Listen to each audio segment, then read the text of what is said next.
afternoon everyone. Wide Open Transit Farm. How are you today? I'm hoping everything is alright.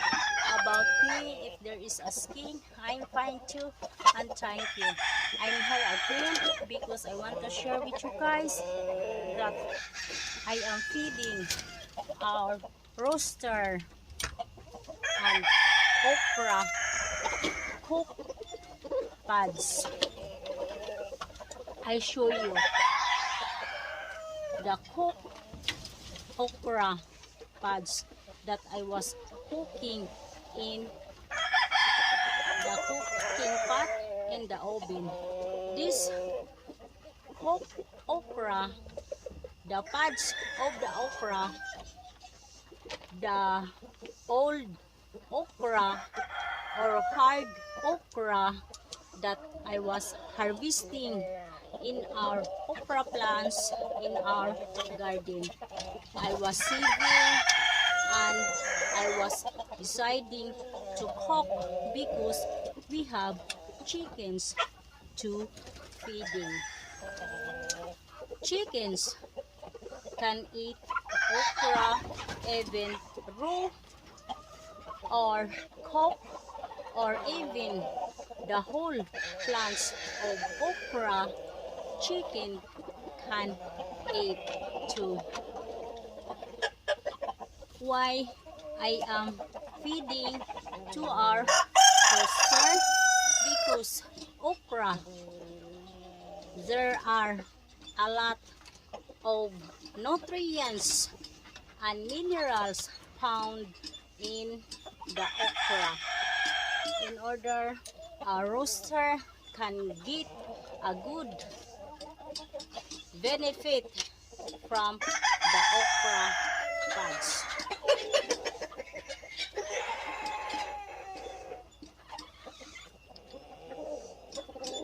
I'll show you that I am feeding and cook okra to our rooster.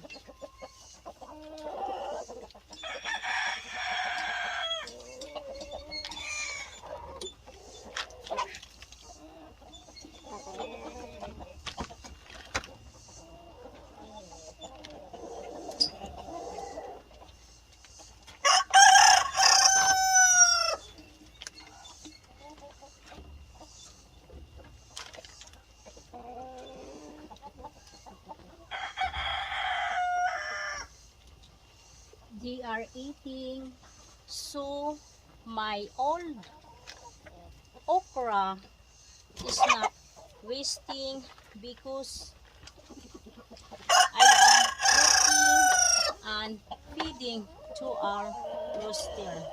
It helps me sometimes as their chicken foods.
Thank you for watching and also the supports. I see you on the next video. Be safe. Again, please subscribe Wide Open Transit Farm.